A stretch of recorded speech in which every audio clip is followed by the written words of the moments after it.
कल औरंगाबाद में बहुत दर्दनाक घटना हुई है। कलेक्टर ऑफिस के सामने एक युवती ने अपने आप को आत्मदहन कर दिया जलाकर, आज उसकी डेथ हो चुकी है।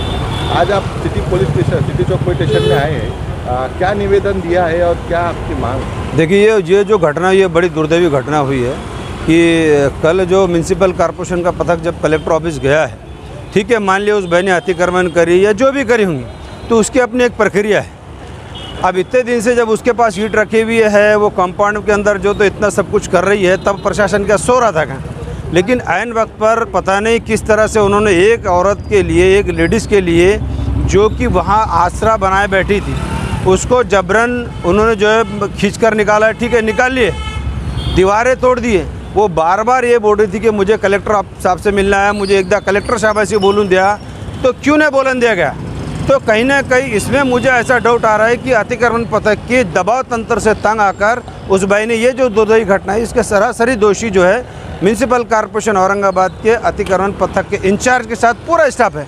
बताइए, एक बेचारी अबला नारी है जिसके लिए 5-50 अतिक्रमण के जो तो वहाँ पर जो तो पथक लेके आ जाते हैं। अरे 2 कांस्टेबल और 2 कॉरपोरेशन के कर्मचारी, तो 4 लोग मिलकर उसको पकड़ के दवाखाना ले आ सकते थे, लेकिन वैसा नहीं करते हुए उसका वह एक उन्होंने पोर शो करे और एक बड़ी उसकी फिल्म बना दी उन्होंने। उससे वो टेंशन में आ गई है और उसकी जो है तो बेचारे की जान चले गई है। तो ये कहीं ना कहीं मनुष्य बल का गुना दाखिल होना चाहिए अतिक्रमण पथक के प्रमुख के साथ सभी लोगों पे। ये मेरी मुख्य मांगनी है। मुझे रात को ही पता चल गया था, लेकिन देर हो गई थी मुझे आने में, साथियों ने बताए थे। आज मैंने रीतसर सुबह आकर एक सामान्य नागरिक के हैसियत से, इंसानी हक अदा करने के हैसियत से, इसमें मुझे कोई सियासी या कोई ऐसा वो करना नहीं है। सिर्फ एक इंसानियत का कत्ल हुआ जिसके दोषी म्यूनसिपल कॉरपोरेशन के वो तमाम पदाधिकारी है जो अतिक्रमण में शामिल है, उन पर 302 का गुना दाखिल बनता है। मुझे इस बात का डाउट है कि कहीं उसको मनोरुग्ण ना करार दे, इसलिए मैंने सुबह आके तकरार दिया है कि ऐसी कोशिश भूलकर भी ना करे कि वो कोई मनोरुग्ण थी, बल्कि वो लाचार अबला थी और एक अपने सहारे के लिए वहाँ बैठी थी।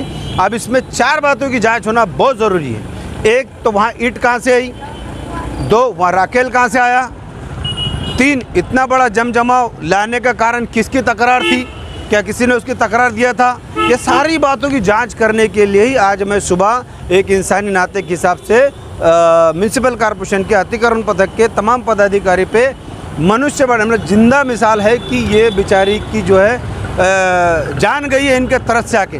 तो कहीं ना कहीं म्यूनसिपल कॉरपोरेशन के अधिकारी दोषी है, लिहाजा इन पे 302 का गुना दाखिल होना चाहिए। ये रीतसर मैंने पहली पायरी सिटी चौक पुलिस स्टेशन में आज संबंधित पुलिस के जो भी कंसर्न अधिकारी हैं उनके पास एक तकरार दिया हूं और ऐसी अपेक्षा करता हूं कि इसकी सही तरीके से सखोल जांच होगी और दोषियों के ऊपर यकीनन एक्शन होगा और उस अबला नारी को कहीं ना कहीं न्याय मिलेगा।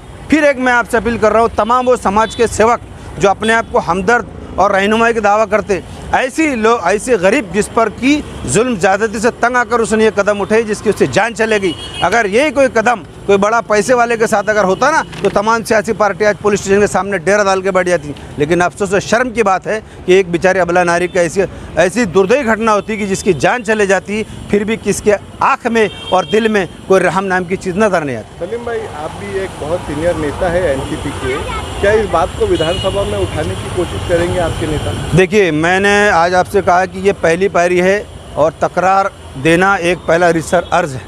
इसमें यहाँ अगर कोई एक्शन नहीं होती है तो स्वयं हम सीपी साहब को मिलेंगे कि भाई ये इसके ऊपर आपकी कोई किसी बड़े नेता जो बड़े अहदे पे आपके एनसीपी के, उनसे कुछ बात? नहीं, रात में मेरी संबंधित डिपार्टमेंट लोग इस बात हुई, उन्होंने कहा कि पहले आप रीतसर अर्ज दे दो, उसकी चौकसी दो, अगर यहाँ कुछ नहीं होता है तो इसके ऊपर स्पेशल चौकसी भी बैठ सकती है। आप मानते हैं महाराष्ट्र में महिलाएं सुरक्षित है? एक तरफ बीजेपी सरकार, शिंदेगढ़ सरकार महिलाओं को सुरक्षित रखने की बात करती है और इतनी बड़ी घटना कलेक्टर ऑफिस के सामने हो जाती है। देखिए, ये तो बहुत शर्म की बात है। मैंने कहा ना कि ये घटना इतनी दुर्दैवी है कि इसको सोचने पर इंसान का दिल ऐसा, अब मेरे जैसा एक आदमी है, मैं तो हर फील्ड में खड़ा रहता हूँ। आप देखते हैं कि देश में बेटी बचाओ का नारा चल रहा है, बेरोजगारी दूर का नारा चल रहा है। यहाँ अपने अपने नारों में लोग परेशान हैं और ये बेचारी अबला जिसका कोई सारा छूट गया था, जिसकी उसको घर नहीं था रहने की, उसकी कोई दखल नहीं ले रहा था, वो एकदम उसकी आखिरी इंतहा हो गई थी, जो कि उसने एक 4 दीवारी लगाकर एक सारा ढूंढी थी,